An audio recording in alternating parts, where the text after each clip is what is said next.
lovelies, and welcome back to Sondering Tarot. And for those of you that are joining me for the first time, welcome. Hi.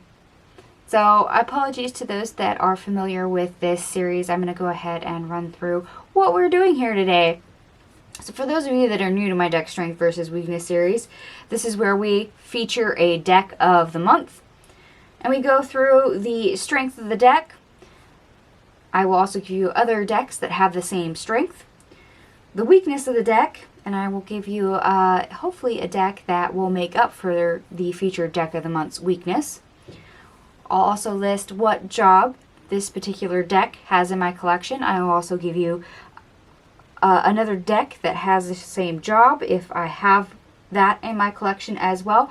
We'll also go through a short list of pros and cons on whether or not the deck is worth purchasing. That is for video 1 of this series. This is a 5-part series. Videos 2 through 5, which I release consecutively, cover perfect pairs, both tarot and oracle, and anti-pairs, tarot and oracle.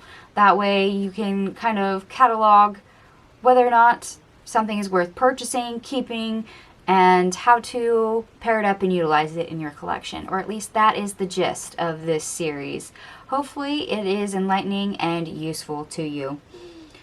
Now let's go ahead and get into November's deck of the month. So for November 2023, as voted by my subscribers, we have the Ethereal Visions Illuminated Tarot by Matt Hughes. This is a US Games deck. So for the most part, let me put this out of the way. Here are the backings. As you can see, pretty symmetrical. Apologies, I'm going to zoom in just a tad bit. Now this deck, of course, as you probably noticed on the box and can see on the backings of the cards, does have some spot foiling on it. So I apologize for any glare up front. I hope I got my lighting under control to where you can see this deck without much issues. Now, this particular deck has 2 strengths, believe it or not. This is a career deck. It's also a life purpose deck. Now, those 2 items do not always coincide, but it's great when those 2 items are actually the same thing. Your life purpose becomes your career. Now, that said, another deck that I have in my collection that I can use for one of those strengths, career, is the Tarot of Pirates. This is a low-scale barrow deck, and I do apologize for anyone that has an interest in it because this deck is out of print. I had to go to Ukraine in order to get a copy.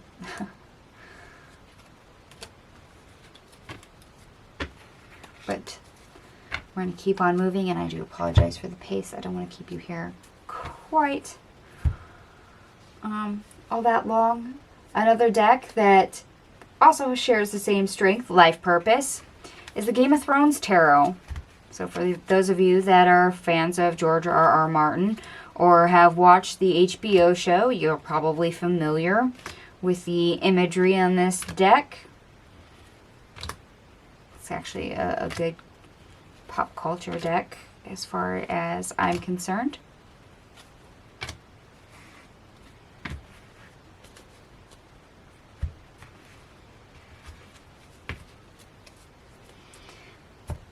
Alright, and when it comes to weaknesses of the Ethereal Visions Illuminated Tarot, there is actually 2 weaknesses, just like there's 2 strengths. So this deck is kind of, I guess, pretty balanced that way. The first weakness is spirituality. The second weakness is love.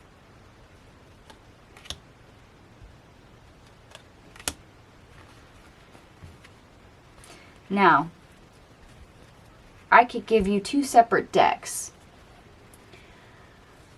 one for love, one for spirituality, that makes up for the weaknesses of the Ethereal Visions Tarot. However, it just so happens that I have one deck in my collection that has spirituality and love as a strength. And that's the Unfolding Path Tarot. Now this is the mass market copy. I do have the indie version of this deck as well. But this deck makes up for both of the weaknesses of the Ethereal Visions, believe it or not.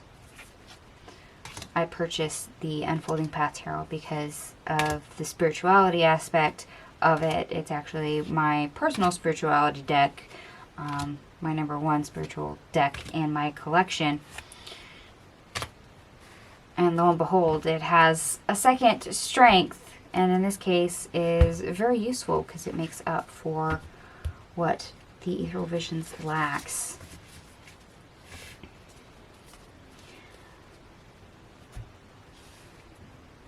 The Ethereal Visions itself, for the purpose of my collection when it comes to job, it clarifies, highlights where I am overspending or investing in, and how that may be detrimental, how that may harm me. So quite useful in that regard.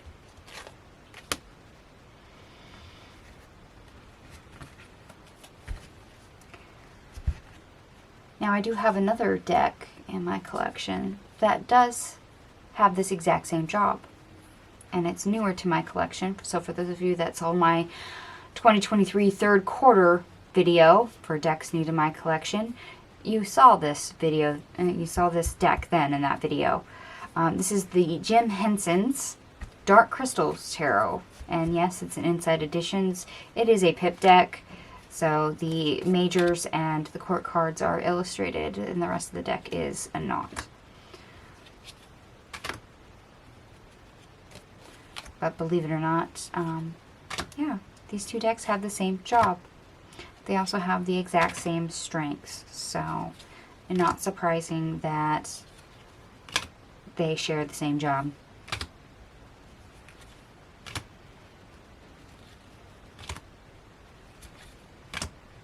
So if you don't like the artwork here, but you don't mind pip decks, maybe this would be a switch for you as a substitute.